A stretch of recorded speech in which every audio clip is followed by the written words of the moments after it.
Ah, Tim Burton, Tim Burton, Tim Burton. Bon, eh bien, Le nouveau Burton, donc, ça t'a plu? bah, quand même mitigé hein, à l'arrivée, parce que, bon, je m'y étais préparé, hein. Malgré tout, quand même de bonnes choses. Oui, quand même. C'est son film le plus abouti, à mon avis, peut-être depuis Sweeney, on va dire. On a une exigence qui est due aussi au fait il a tellement commencé haut. Ah bah ça c'est sa faute, hein. On lui a pas demandé de commencer haut. Voilà, mais il a eu raison.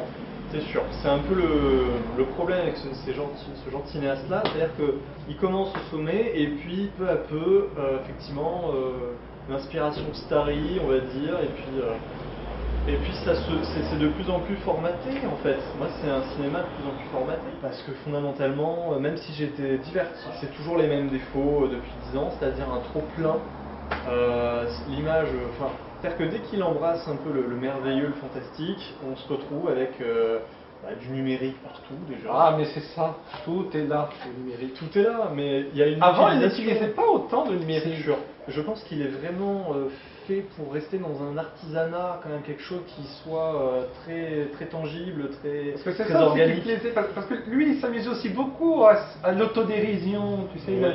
il s'amusait presque à se moquer de lui-même, à se moquer même des artifices un peu trop visuels. Beetlejuice d'ailleurs, Beetlejuice, bon, ça se voit que c'est... Puis même Et- avec un emploi du stop motion qui faisait qu'on avait cette sensation de quelque chose de vrai. Enfin, lorsque j'entends qu'il a réussi à se distinguer un peu de tous des commandes, un peu des films de super-héros, des films de studio actuels, où effectivement on a quelque chose d'assez lisse dans le fond. Moi je retrouve complètement ces mêmes travers avec ce film-là. C'est-à-dire pas énormément de prise de risque. Prise de vue, mais pas prise de risque. Pardon. Ouais. Sur le plan vraiment de la réalisation, c'est plutôt bien. Voilà. Je trouve qu'il y a des propositions. Ça manque pas forcément d'inventivité sur le plan visuel, même si encore une fois le numérique a tendance à lisser vraiment toutes les aspérités. On a plus ce côté un peu, enfin comment dire, mal aimable, un peu rugueux dans son image, enfin quelque chose qui. Bah, déjà, même techniquement, le numérique a tendance à lisser. Le numérique, c'est une matrice. C'est sûr. Enter de matrice. Oui, mais après, il y avait toujours la possibilité. C'est un tableau. Ouais, mais disons qu'il Que propose dis-je, pas c'est un tableau, suffisamment c'est une de. péninsule. Bon, ouais, ouais. On va y arriver. Alors, on y va. Non, dans le sens où, effectivement, le numérique, déjà, ça aide pas, mais je trouve que ce qu'il propose en termes d'imaginaire n'est pas suffisamment bizarre ou encore un peu. Enfin, il y a beaucoup moins de mystère. J'ai l'impression qu'il a tendance à tout expliciter. C'est-à-dire que là où on pouvait avoir, comme tu dis, des zones d'ombre, bah là, justement, il veut que tout soit clair parce qu'on sent de toute façon que le public cible maintenant, c'est les plus jeunes. Hein. Ça se ressent quand même dans les enjeux, dans la façon de raconter son histoire, tout simplement, où il faut que ce soit accessible au plus grand nombre. Et du coup, il n'y a pas cette subversion. Il n'arrive pas à retrouver ce côté un peu torturé, dérangeant, qui était au sein même de l'image. Là, je pense qu'on a vraiment perdu en niveau de lecture. Le côté monstrueux de ces personnages qui finalement étaient plus humains qu'on ne le pensait. C'est-à-dire que les monstres, en vérité, c'était ces supposés gens qui étaient normaux, entre guillemets, qui vivaient des vies codifiées. Voilà. Et les monstres les plus humains dans cette histoire, c'était ceux effectivement qui étaient dans des tours d'ivoire, ou reclus, isolés, ostracisés un peu par les autres. Rapunzel, lance tachée. Voilà. Pardon.